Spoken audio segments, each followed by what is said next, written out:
The sky above Velros Prime burned orange and red. Smoke rose from the human colony below. Commander Vextar stood on the ridge and watched the fires spread. His 4 arms hung at his sides. His massive body, covered in dark armor, did not move. He had seen this sight many times before. 73 worlds, 73 victories. This would be number 74. The Krillian Empire did not ask. They took. That was the way of things. Vextar turned his large head toward his second officer. "How long have they resisted?" "3 weeks, Commander," the officer replied. His voice showed respect and fear. Everyone feared Vextar. The humans fight strangely. They hide in tunnels.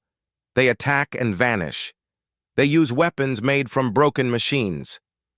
Vextar made a sound deep in his throat. 3 weeks. Most colonies surrendered in 3 days. These humans were different. Weak, yes.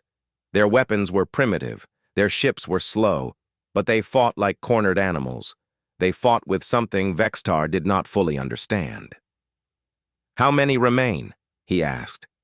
"Perhaps 400 in the underground shelter. Women, children, wounded. Their soldiers died protecting them." Vextar nodded. "Prepare my personal unit. We finish this today." The officer bowed and left quickly. Vextar looked at the sky again. This planet was far from Earth, the human home world. The humans called it a frontier colony. They had lived here only 3 years. They grew food in the red soil. They built small houses. They raised their young. Now they would become part of the Empire, or they would die. Vextar did not think about right or wrong. He was a warrior. Warriors followed orders. The Empire needed resources. This planet had resources. Simple. He walked down the ridge toward his waiting troops. 50 Krillian soldiers stood ready. They wore armor like his. They carried weapons that could burn through metal. Against humans, they were unstoppable. "Listen well," Vextar said to them. His voice was deep and cold. "The humans are in the shelter below the colony center. One entrance remains open. We will enter there. Kill those who resist. Capture the others. The Empire wants workers, not corpses. But if they fight, show no mercy." The soldiers struck their chests in salute. They followed Vextar toward the colony. The human buildings were small and broken now. Walls had holes from plasma fire. Streets were empty. A child's toy lay in the dirt. Vextar stepped over it without looking down. They reached the shelter entrance. It was a large metal door built into the ground. The humans had sealed it from inside, but Krillian weapons made quick work of such things. The door melted and fell inward. Smoke poured out. Vextar went in first. That was also his way. A commander led from the front. The shelter was dark and hot. Emergency lights gave a dim red glow. The air smelled like fear and sweat. Vextar's helmet showed him the tunnel ahead. It split into many directions. His sensors detected life signs deeper underground. "Spread out," he ordered. "Search every tunnel. Report what you find." The soldiers moved into the darkness. Vextar chose the center tunnel. His heavy boots made loud sounds on the metal floor. He held his weapon ready. Humans were weak, but desperate beings could be dangerous. He walked for several minutes. The tunnel sloped downward. He passed rooms full of supplies, food stores, medical equipment, water tanks. The humans had prepared for a long siege. They had hoped to wait until help came from other colonies. Help would not come. The Empire had made sure of that. Vextar heard sounds ahead. Voices, human voices. He moved forward carefully. The tunnel opened into a large room. 20 humans stood there, men and women. They held weapons, simple guns, metal pipes. One man held a broken chair leg. They saw Vextar and raised their weapons. Their hands shook. "Leave us alone!" one woman shouted. Her face was dirty and tired. "We just want to live!"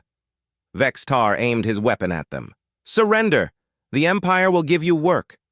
You will live as servants. We won't be slaves!" a man yelled. He fired his gun.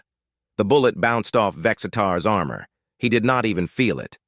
"Foolish," Vexitar said. He fired once. The blast hit the ceiling above the humans. Rocks and metal fell on them. They screamed and scattered.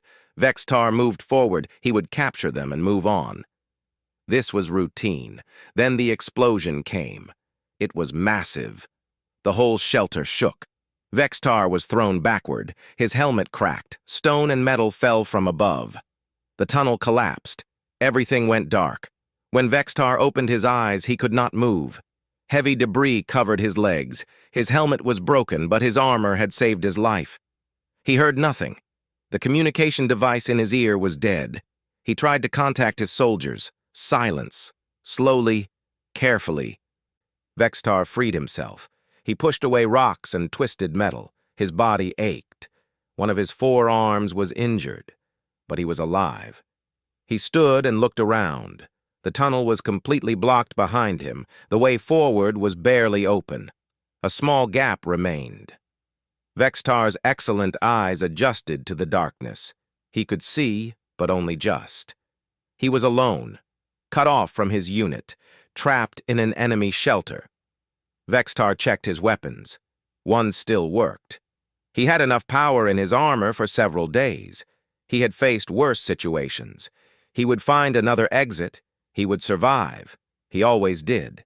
He started walking deeper into the shelter. The tunnel twisted and turned. Sometimes he had to crawl through small spaces. His large body barely fit. He estimated he had gone half a mile when he heard it. A sound, soft, quiet. Like an animal in pain. No, not an animal. Crying. A child crying. Vexitar stopped. He listened. The sound came from a room ahead. His tactical mind worked quickly. A child meant no threat, but children knew things. They knew the shelter's layout. They knew where others might be hiding. The child could be useful. Vexitar pushed open a damaged door. The room beyond was small. Boxes of supplies lined the walls. In the corner, sitting against the wall, was a small human, a boy, perhaps 8 or 9 cycles old. He had dark hair and tear-stained cheeks. He clutched something in his hands, a picture in a broken frame. The boy looked up at Vexitar. His eyes went wide. He should have screamed, should have run, but he did not. Instead, the boy spoke in a small, shaking voice. "Have you seen my mother? Her name is Yuna. She has long black hair. She was wearing a blue coat. Please. Have you seen her?" Vexitar stared at the small human. He did not understand the emotion in the boy's voice. Krillians did not have mothers. They were grown in tanks, raised by trainers. Emotion was suppressed early. But something in that small voice made Vexitar pause, made him think, made him feel something strange in his chest. He lowered his weapon slightly. "What is your name, human child?" The boy wiped his eyes. "Day. My name is Day." Vexitar looked at the human child named Day. The boy was small and weak. His leg was trapped under a heavy metal beam. Blood stained his pants. Yet he had asked about his mother. Not about escape. Not about survival. His mother. "I have not seen your mother," Vexitar said. His voice was cold, but something made him add, "I will help you." He did not know why he said it. Perhaps the child had information. Perhaps Vexitar was simply following his training to secure assets. He moved forward and gripped the beam with 3 of his arms. His 4th arm still hurt from the collapse. He lifted the beam easily and threw it aside. Day cried out in pain as blood rushed back into his leg. Vexitar scanned the injury with his helmet's damaged sensors. The leg was not broken. Good. The child could walk. "Can you stand?" Vexitar asked. Day tried. He got halfway up, then fell back down. His face twisted in pain. "It hurts." Vexitar made a decision. He reached down with 2 arms and lifted the boy. Day gasped and went stiff with fear, but Vexitar simply set him on his feet and supported him. "Try again." This time, Day managed to stand. He leaned heavily on Vextar's arm. The warrior looked down at the small human, so fragile. One of his hands could crush the child's skull. Yet here he was, helping it. "We are trapped," Vextar said. "The tunnel collapsed. My communication device is broken. We must find another exit." Day nodded. He still clutched the picture frame. Vextar saw the image inside, a woman and a man, both smiling, the boy between them, a family, another concept Krillians did not have. "That is your mother?" Vextar asked, pointing at the woman. "Yes," Day said quietly. "And my father. He died last year. Sickness. And now you search for your mother?" "Yes." Tears filled Day's eyes again. "We got separated when the ceiling fell. She told me to run. I ran, but then I got lost. Then the beam fell on me. I've been here for I don't know how long." Vextar checked his armor's clock. 48 hours since the assault began. The child had been trapped for 2 days, without food or water. "Come," Vextar said. "We must move." They walked slowly through the dark tunnels. Day limped badly. Every few minutes he had to stop and rest. Vextar felt impatience rising. At this pace, they would take hours to cover any distance. But he said nothing. The child was trying his best. After an hour, they found a storage room. Inside were emergency supplies, water bottles, food bars, medical kits. Day immediately grabbed a bottle and drank deeply. Then he opened a food bar and ate half of it. Vextar watched. His armor could sustain him for 10 days without food or water. He needed nothing from these supplies. Day finished eating. Then he did something strange. He held out the other half of the food bar to Vextar. "You should eat too," the boy said. Vextar stared at the offered food. "I do not need it. My armor provides." "Oh." Day lowered his hand. Then he tilted his head. "But doesn't it taste bad? The stuff from your armor?" "I do not taste. I consume nutrients." Day made a face. "That sounds awful." He held out the food again. "Try this. It's strawberry flavor. Well, fake strawberry. But it's still good." Vextar did not understand. Why would the child offer food to him? The boy had little. He would need every bit to survive. Yet he offered to share with his enemy. "Why?" Vextar asked. "Why what? Why do you offer me your food? I am your enemy. My kind attacked your home, killed your people." Day looked down at the food bar. His small face became serious. "My mom always taught me that we take care of each other, even when things are bad, especially when things are bad." He looked up at Vextar. "You helped me. You pulled the beam off. You could have left me there. You have information about these tunnels." "Maybe, but you still helped." Day pushed the food forward again. "Please take it." Vextar took the food bar. He removed part of his helmet and ate. The taste was strange, sweet. Nothing like the nutrient paste he consumed. Something about it was pleasant. "Thank you," Vextar said. The words felt strange in his mouth. Day smiled. It was small and sad, but it was a smile. "You're welcome." They rested for a while. Day used the medical kit to bandage his leg properly. Vextar scanned the room with his damaged sensors. He found several possible exits. One tunnel led upward. That was their best chance. "We should move," Vextar said. Day stood. His leg was better now, but he still limped. They continued through the shelter. As they walked, the boy talked. He talked about his mother, about Earth, about the stars. He talked about school and friends and games. He talked about his old dog and his favorite foods, and a tree he liked to climb back home. Vextar had never heard so many words from one being. Krillian soldiers did not talk unless necessary. Communication was for orders and reports, not this. "Why do you speak so much?" Vextar finally asked. Day went quiet. Then he said softly, Because if I stop talking, I start thinking. And if I start thinking, I remember the explosions and the screaming and I get too scared. Vextar understood fear. He used it as a weapon. But he had never considered what it felt like to be afraid. Not truly. "What do you fear most?" he asked. "Being alone," Day said immediately. "In the dark. Alone. I do not fear these things." "Really? You don't fear anything?" Vexitar thought about the question. Did he fear? His training had removed most emotional responses. Fear made warriors weak, or so he had been taught. "I do not know," he finally answered. They walked in silence for a while. Then Day asked, "Why do you fight?" "It is my purpose. I am a warrior of the Empire." "But why? What does the Empire give you?" "Glory, honor, victory." Day thought about this. "But are you happy?" Vextar stopped walking. The question hit him like a physical blow. Happy? He had conquered 73 worlds. He was the greatest warrior of his generation. Emperors spoke his name with respect. Enemies fled before him. He had everything a Krillian could want. But was he happy? "I do not understand the question," Vextar said. "Happy, you know. Do you smile?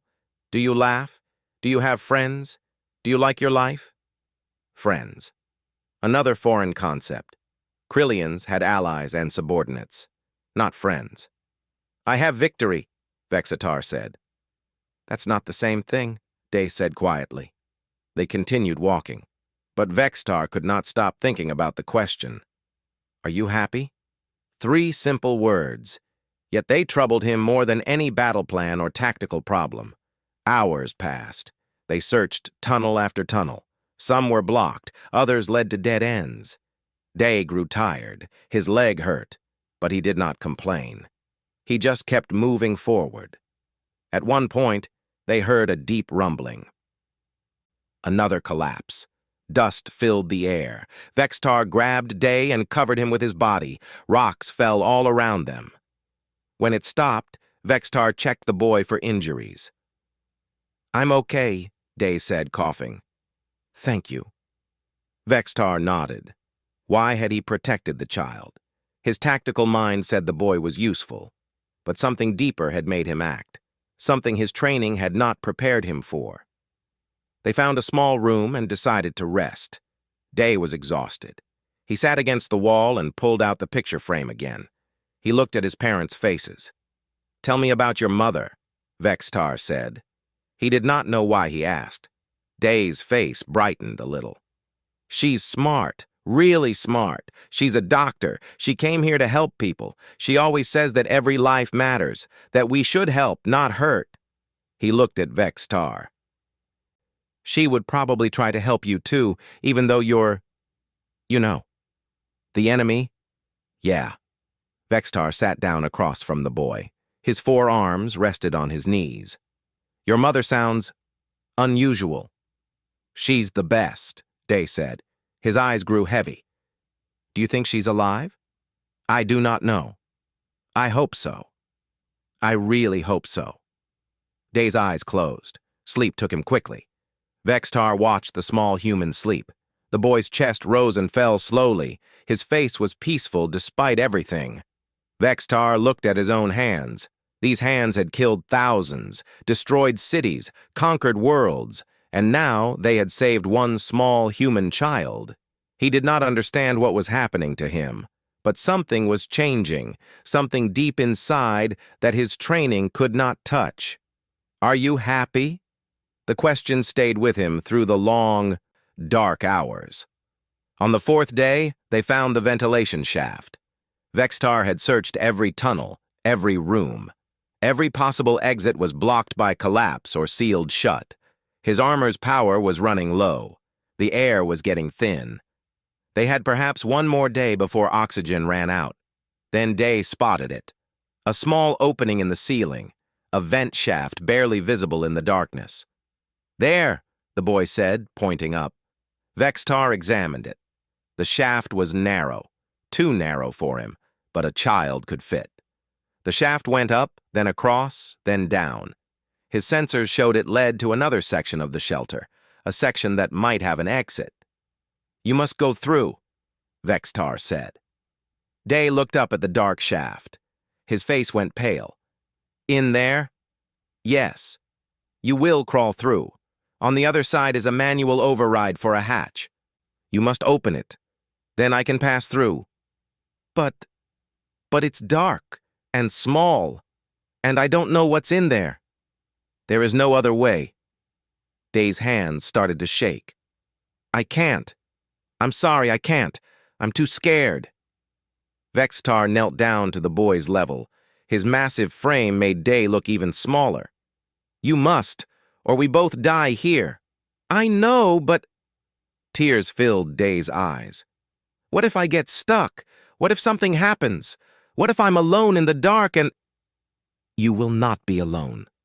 Day looked up at him. "What?" Vextar placed one of his large hands gently on the boy's shoulder. "I will be here. I will talk to you. I will guide you. Every moment, you will not be alone." "You promise?" "Yes, I promise." Day wiped his eyes. He took a deep breath. Okay, I'll try." Vextar lifted the boy up to the shaft opening. Day grabbed the edges and pulled himself inside. It was a tight fit even for him. He had to crawl on his belly. "I'm in," Day's voice echoed from the shaft. "Good. Now move forward. Tell me what you see." "It's dark, really dark, and it smells bad." "That is normal. Keep moving." Day crawled forward. Vexatar listened to the sounds, the scraping, the breathing, the occasional whimper. Every few minutes, Day would stop. "I can't do this," the boy would say, and Vextar would reply, "You can. You are brave.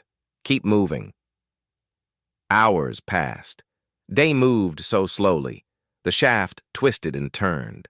Sometimes the boy had to squeeze through spaces that barely fit his small body. He cried. He wanted to turn back, but Vextar kept talking. The warrior told Day about the stars, not about conquering them, but about their beauty. He described a nebula he had seen once, before the wars. It looked like colored smoke in space, purple and blue and pink. He told Day about ice moons where the surface sparkled like diamonds, about stations where different species had once traded together in peace. "Why did you stop fighting?" Day asked from the darkness. "What do you mean?" "You said before the wars, like there was a time when you didn't fight." Vextar was quiet for a moment. "I was different once. Younger. I had not yet been trained fully. I saw things with different eyes." "What changed?" "The Empire changed me, made me strong, made me a weapon." "But were you happier before? When you saw the pretty things?" There was that word again. Happy. Vextar thought about the young Krillian he had been, before the final conditioning, before emotion was fully suppressed. He remembered standing on a ship's observation deck, watching stars stream past, feeling something he could not name. Wonder. That was the word. He had felt wonder. "Yes," Vextar said softly. "Perhaps I was." "Then maybe you can be again," Day said. Finally, after 3 hours, Day reached the other side. "I see it. I see the hatch." "Good. The control panel should be next to it." "I see it. But there are a lot of buttons. Which one do I press?" Vextar's heart would have raced if Krillian's hearts worked that way. "Describe it to me." Day described the panel. Vextar gave him instructions. The boy was scared. His hands shook, but he followed every direction perfectly. There was a hissing sound. The hatch opened. Light flooded through. Vextar saw it from his side. The shaft was now open. He pulled himself through. It was difficult. His armor scraped the walls, but he made it. On the other side, Day waited. When Vextar emerged, the boy smiled, a real bright smile. "We did it," Day said. "We're out." "You did it," Vextar corrected. "You were very brave." They stood in a new section of the shelter. This area was intact. Emergency lights worked. Vextar heard sounds above. Voices, footsteps, his people. The Krillian soldiers had taken this section. They moved carefully toward the sounds. Vextar's warrior instincts returned. He was alert, ready. His weapon was drawn. They reached a stairway leading up. At the top, Vextar heard a familiar voice. Torvex, his second officer. "All prisoners here," Torvex was saying. "Line them up. The Empire has no use for rebels. Execute them all." Vextar climbed the stairs. Day followed close behind. They emerged into the main shelter chamber. It was large and circular. Dozens of Krillian soldiers stood guard. In the center, perhaps 200 humans knelt with their hands bound. Men, women, elderly, children. Some were wounded. All looked terrified. Torvex stood before them with a plasma rifle. Other soldiers had their weapons aimed at the prisoners. Day gasped. "Mom!" The boy saw her, a woman in the front row. She had long black hair and wore a torn blue coat. She was wounded. Blood stained her side. But she was alive. "Mom!" Day ran forward. "Day!" The woman's eyes went wide. "Day, no! Stay back!" Torvex turned. He saw the boy running. He aimed his weapon. Vextar moved faster than thought. He crossed the distance in 3 steps. His large hand pushed Torvex's weapon aside just as it fired. The shot went wide, hitting the wall. Every soldier in the room turned to look at their commander. Torvex stared at Vextar in shock. "Commander, what are you doing?" Day reached his mother. Yuna wrapped her arms around her son, crying. "Day, oh Day, I thought you were dead." Vexitar stood between the prisoners and Torvex. His weapon was still holstered, but his stance was clear, protective. "These prisoners are under my protection," Vextar said. His voice was loud and firm. "Commander, that makes no sense. These are rebels. The Empire ordered their execution. I invoke the Code of Ventar, ancient warrior right. These beings saved my life. I owe them protection." It was true. The Code of Ventar was old, older than the Empire. It said that a warrior who was saved must protect his saviors. It was tradition, sacred. Torvex's face showed confusion and anger. "A human child saved you? The mighty Vextar?" "Yes. This is madness. It is honor, or have you forgotten our ways?" Torvex could not argue with tradition. No Krillian could. But his hand moved toward his communication device. "The High Command will hear of this. They will send whoever they wish. I will stand here." Vexitar moved to stand directly in front of the prisoners. His 4 arms crossed. His body was a wall between them and harm. Day looked up at him from his mother's arms. The boy's face showed wonder and gratitude and something else. Trust. Complete trust. Yuna spoke, her voice weak from her wound. "Why are you doing this?" Vexitar looked down at her, then at Day, then at all the humans behind them, so fragile, so weak. But they had fought for 3 weeks against impossible odds. They had shared their food. They had cared for each other. They had asked him if he was happy. "Because it is right," Vextar said. The words felt strange, but they also felt true. Torvex stepped back. "You are making a terrible mistake, Commander." "Perhaps, but it is my mistake to make."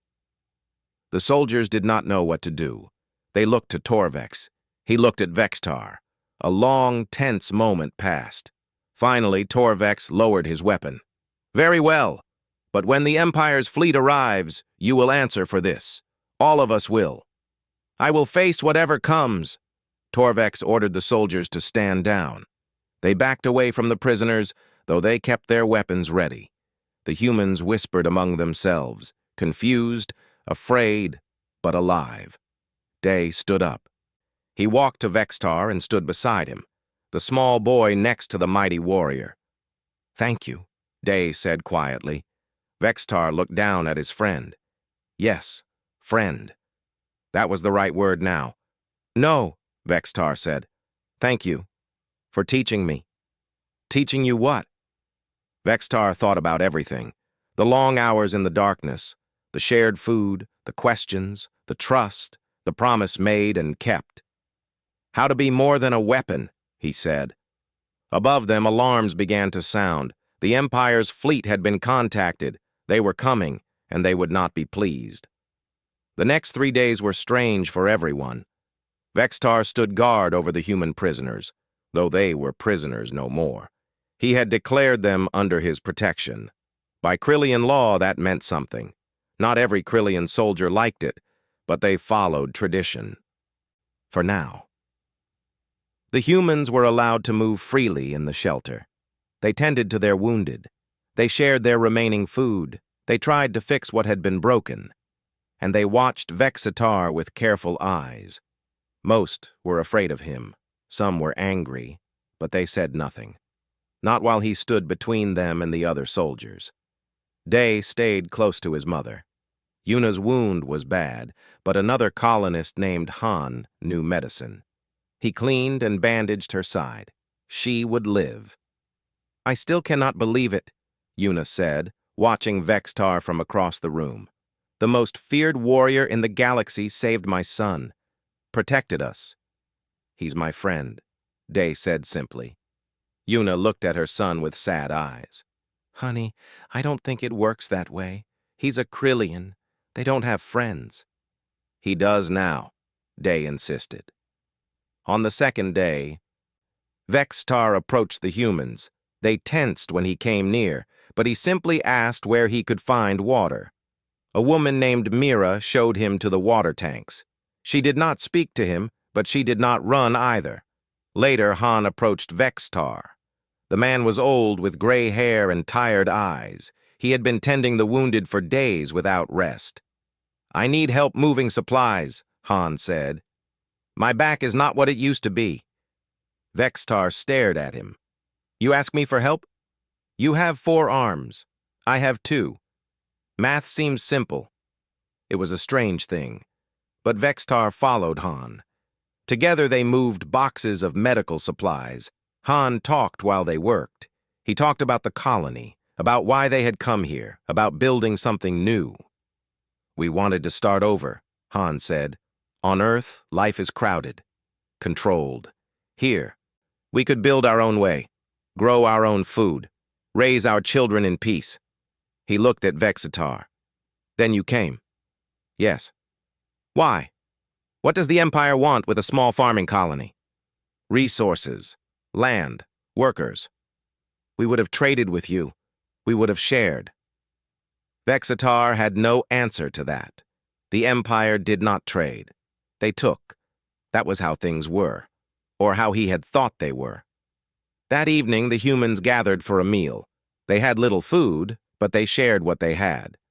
Vexatar stood alone in the corner, watching. Then Day ran over to him. Come eat with us, the boy said. I do not need food. But it's better when we're together. Mom says meals are for sharing, please? Vextar looked at the group of humans. They sat in a circle. They talked and laughed, despite everything. Despite their wounds and fear and loss, they had community. They had each other. Slowly, Vextar walked over. The humans went quiet. He sat down. His large body made the circle lopsided. For a long moment, no one spoke. Then Hyun, the colony leader, pushed a plate toward Vextar. It's not much, vegetable stew, but you're welcome to it. Vextar took the plate. He ate slowly. The humans began talking again. Carefully at first, then more naturally. They told stories. They shared memories. They spoke of home. Day sat next to Vextar. The boy drew pictures in the dirt with a stick. He drew his mother. He drew the stars. He drew a clumsy picture of Vextar. That's us, Day said, showing the drawing. Friends. Yuna watched them from across the circle. She caught Vextar's eye. For a moment, their gazes held. Then she nodded, just once. It was not forgiveness, but it was acknowledgement. After the meal, Vextar helped clean up. It felt wrong. Warriors did not do such tasks, but he did it anyway. On the third day, Mira approached him. She was the colony's engineer. "I need to show you something," she said. She led him to a control room. Inside were monitors showing the sky above. "The Empire's fleet is coming. 50 ships, maybe more. They'll be here in less than a day." Vexitar studied the screens. He recognized the formation. Battle formation. They were not coming to talk. "What will they do?" Mira asked. "They will demand I surrender. If I refuse, they will attack." "And if you surrender?" "They will execute me for treason. Then they will kill all of you as punishment." Mira's hands gripped the edge of the console. "Then we fight." "You cannot win. We held out for 3 weeks before. We can do it again." "That was against regular soldiers. Now they send the Supreme War Master himself, Kelthor. He has never been defeated." "Have you?" Vextar paused. "No." "Then you know how to fight him." "I will not win. The Empire has too many ships." "Maybe not, but we can try." Mira turned to face him. "You saved us. Now let us fight beside you." That night they made a plan. Vexitar knew the Empire's tactics. The humans knew their own land. Together they created a strategy. It was desperate, probably hopeless. But it was something. Vexitar explained the Empire's weaknesses, where their shields were strongest and where they were weakest, how their ships moved, how their commanders thought. The humans listened and added their own ideas. Ways to use the planet's terrain, ways to disrupt communications, ways to turn the colonists' knowledge of the shelter systems into traps. It was strange. Vexitar had spent his life giving orders. Now he listened to these humans. And their ideas were good, creative, different from any military strategy he knew. "You think like survivors," Vextar said, "not like soldiers." "We think like people who have something to lose," Hune replied. "Our home, our families, our future." After the planning, Day found Vextar standing alone. The boy carried something, a piece of paper. "I made this for you," Day said, holding it out. It was a drawing, done with colored pencils. It showed Vextar and Day standing together under stars. They were smiling. Well, Day was smiling. Vextar's face in the drawing was trying to smile. It looked strange but sincere. "Friends," Day had written at the bottom. Vextar took the drawing carefully. His large hands made the paper look tiny. He stared at it for a long time. "I do not have a way to keep this safe," Vextar said. "In battle, it will be destroyed." "That's okay. I'll make you another one after. When we win." "We may not win." Day looked up at him with serious eyes. "But we'll try. Together. That's what friends do." Vextar knelt down. He looked at this small human who had changed everything, who had asked him if he was happy, who had trusted him in the darkness, who had called him friend. "Day, if tomorrow goes badly, if I cannot protect you all, you will, I know you will." "How can you be sure?" "Because you promised. In the tunnel. You said I wouldn't be alone. You kept that promise." "You'll keep this one too." Such simple faith. Such complete trust. Vextar had never experienced anything like it. "Yes," Vextar said. "I will keep my promise." That night, Vextar did not sleep. Krillians needed little sleep anyway. He stood at the shelter entrance and looked at the stars. Somewhere up there, Kelthor was coming. The Supreme War Master, the Empire's greatest weapon. Once, Vextar had wanted to be like Kelthor, to reach that level of perfection, to be the ultimate warrior. Now, he wanted something else, something he could not quite name, something he had found in a small boy's question and trust. Behind him, the humans slept. They trusted him to keep watch, to protect them, not because he was ordered to, but because he had chosen to. Yuna walked up beside him. Her wound made her move slowly. But she stood straight. My son believes in you, she said. He should not. I have killed many. Yes. But you also saved him. You protected us. You chose to be different. The Empire will not forgive this. Then you're truly free, Yuna said, free to choose who you want to be. She put something in his hand, a medical patch. For your injured arm. It's been hurting you. I've seen you favor it. Before Vextar could respond, she went back inside. He looked at the patch. Such a small thing. But it meant she had noticed. She had cared. Vextar applied the patch. The pain in his arm eased. He looked at the stars again. Tomorrow, the Empire would come. Tomorrow, he would face everything he had once been. But tonight, he was something new. He was a friend, a protector, a person who chose to be more than his programming. And for the first time in his long life of conquest and victory, Vextar felt something he had never felt before. He felt ready, not for battle, but for whatever came next. He was ready to be truly alive. The Imperial fleet arrived at dawn. 50 warships filled the sky. They blocked out the sun. Their weapons could destroy the entire planet if they wanted, but they did not fire, not yet. A message came through on all channels, a deep, cold voice that made even Vextar's soldiers step back in fear. Commander Vextar, this is Supreme War Master Kael'thor. You have committed treason against the Empire. Surrender yourself immediately. The humans will be executed as an example. This is your only warning. Vextar stood at the shelter entrance. Behind him, the humans waited, armed with whatever they could find, ready to fight for their home. Around him, his own soldiers stood uncertain. They did not know whose side to take. Vextar activated his communication device. War Master Kael'thor, I refuse.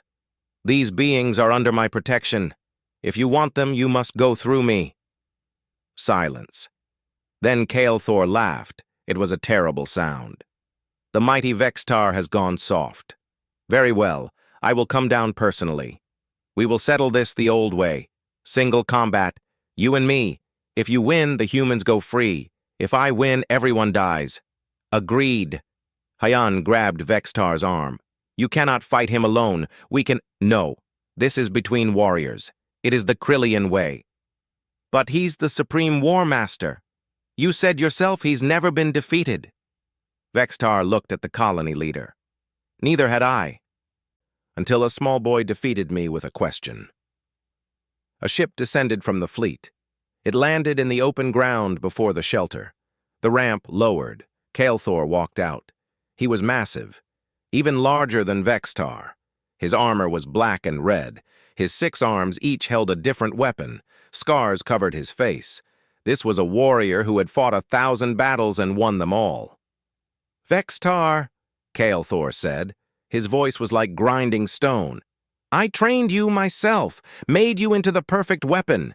And this is how you repay the Empire? By protecting weak humans? They are not weak. Look at them. They hide in holes in the ground. They have no real weapons. They are nothing. They have something we do not. And what is that?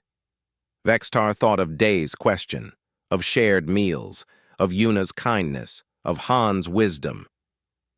They have each other. They have community. They have purpose beyond conquest. Kael'thor spat on the ground. Sentiment, weakness, I will beat it out of you. The battle began. It was brutal. Kael'thor moved like lightning despite his size. His 6 weapons struck from every angle. Vextar barely blocked the attacks. He had 4 arms. Kael'thor had 6. The advantage was clear. They fought across the open ground. Each blow could have killed a normal being.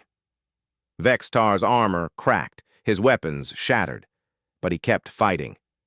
Inside the shelter, the humans watched on monitors. Dai pressed his face against the screen. Come on, he whispered. You can do it. Yuna held her son close. She did not want him to see this, but Day would not look away. Outside, Vextar was losing. Kael'thor was too strong, too fast, too experienced. A blade cut deep into Vextar's side. He fell to one knee. "Pathetic," Kael'thor said. "You were my best student. Now look at you, broken, weak, all because of humans." Vextar tried to stand. His legs would not obey. Blood pooled beneath him. "They made me see," Vextar said through the pain. "See what we lost, what we could have been. We are conquerors. We need nothing else." "We are empty. I was empty, until a child showed me another way." Kael'thor raised his weapon. "Then die with your weakness." The blade came down. "Stop!" Everyone froze. A small figure ran from the shelter. Day. The boy sprinted across the open ground. Yuna screamed for him to come back. Humans and Krillians alike shouted warnings, but Day did not stop. He ran straight to Vex'tar and Kael'thor. He stood between them. His small body barely reached Kael'thor's waist. His arms spread wide. "Please don't hurt my friend," Dai said. His voice shook, but he did not move. Kael'thor stared down at the child. "Move, human, or die with him." "No.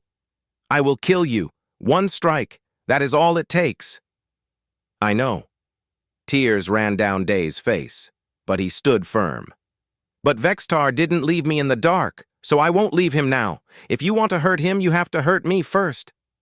Every eye in the galaxy seemed to be watching that moment. The Supreme War Master, the small human child, the impossible choice. Kael'thor's blade was ready. One movement. That was all it would take. The child would die. Then Vextar. Then all the humans. "Please," Day said again. "He's my friend. He's good. He just needed someone to help him see it." Vextar tried to speak. "Day, run." "No. You promised I wouldn't be alone. I promise you won't be either." Kael'thor's hand trembled. For the first time in 300 years of warfare, the Supreme War Master hesitated. He looked at this small being, this fragile human who should have run, who should have hidden, but instead stood brave. "What are you?" Kael'thor asked. Day wiped his eyes. "I'm human, and he's my friend. That's all." The blade lowered, slowly, inch by inch. Kael'thor stepped back. His 6 arms dropped to his sides. He looked at Vextar, then at Day, then at the shelter where humans and Krillians watched together. "I do not understand," Kael'thor said. "This makes no sense. Why would you die for him? He is your enemy." "He was my enemy," Dai said. "Now he's my friend. Friends protect each other." Kael'thor's mind, trained for war and conquest, could not process this. His conditioning said to kill. His training said to destroy. But something deeper, something the Empire had tried to erase, stirred inside him. A memory of being young, of seeing stars and feeling wonder, before the wars, before the training, before he became a weapon. "Enough," Kael'thor said. His voice was different now, quieter. I will not fight this day." He turned to his ship. His soldiers did not understand, neither did Vextar's. But Kael'thor walked up the ramp. Before entering, he looked back. "Vextar, you have won something I never could. I do not know what it is called, but—" He paused. "Perhaps you can teach me. Someday." The ship lifted off. One by one, the Imperial fleet turned and left. They did not fire. They did not attack. They simply left. Silence filled the air. Then someone cheered. Then another. Soon every human was shouting and crying and laughing. Day ran to Vextar. Han and Hyun came to help the wounded warrior. They carried him inside. Yuna immediately began treating his injuries. "That was foolish," Vextar said to Day. "You could have died. So could you, but we didn't. We're okay." "Why did you do it?" Day smiled. "Because you're my friend, and you taught me that being brave means not leaving people behind." Vex'tar looked at all the humans working to save him, bandaging his wounds, sharing their medicine, caring for him despite everything. Are you happy now? Day asked. Vexitar thought about the question that had started everything, the question he could not answer in the dark tunnel. Now, surrounded by beings who had every reason to hate him but chose kindness instead, he knew. Yes, Vexitar said, for the first time, yes. 6 months passed. Velros Prime changed. The colony rebuilt. Bigger now, stronger. Other human colonies heard the story. They sent supplies, support, unity. Vexitar stayed. His warrior days were over. Now he helped build. Gardens in the red soil, houses for families, a school where Day and other children learned. Some called him a traitor. Some called him a hero. Vexitar did not care about titles anymore. He had a different purpose now. Every evening, he and Day sat on the ridge and watched the stars. Sometimes Una joined them, sometimes other colonists. They would talk about the future, about hope, about building something better. Do you miss it? Day asked one evening. Fighting, conquering, being the mighty warrior? Vexitar thought about it. He thought about glory and victory and empire.